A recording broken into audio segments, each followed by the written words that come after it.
Cette plante transformait les hommes en cochons. Bienvenue dans ce troisième épisode de Herbes de sorcières, un format de vidéo où j'ai envie de vous parler des plantes qui sont historiquement associées à la sorcellerie. Et aujourd'hui, les fans de mythologie l'auront deviné, on va parler de la jusquiame noire.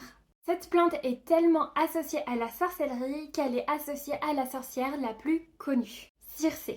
Car c'est bien la jusquiame noire qu'elle utilise dans sa potion pour transformer les hommes d'Ulysse en cochons. La jusquiame noire est principalement utilisée en sorcellerie pour ses propriétés hallucinogènes.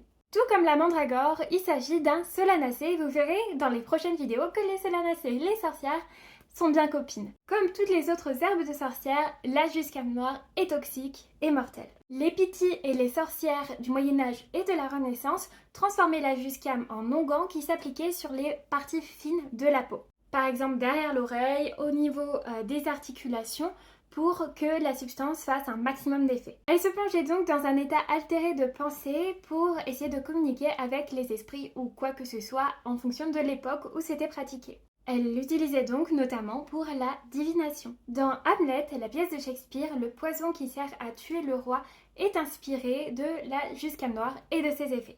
En fait, je suis particulièrement ravie de vous parler de la jusquiame noire car il s'agit en réalité de la plante toxique associée à la sorcellerie dont on parle le moins et qui pourtant je trouve magnifique comme plein de plantes toxiques en réalité, mais j'aimerais que plus de gens la connaissent et qu'on en parle un peu plus parce que c'est dommage qu'elle soit oubliée. Bisous des citrouilles!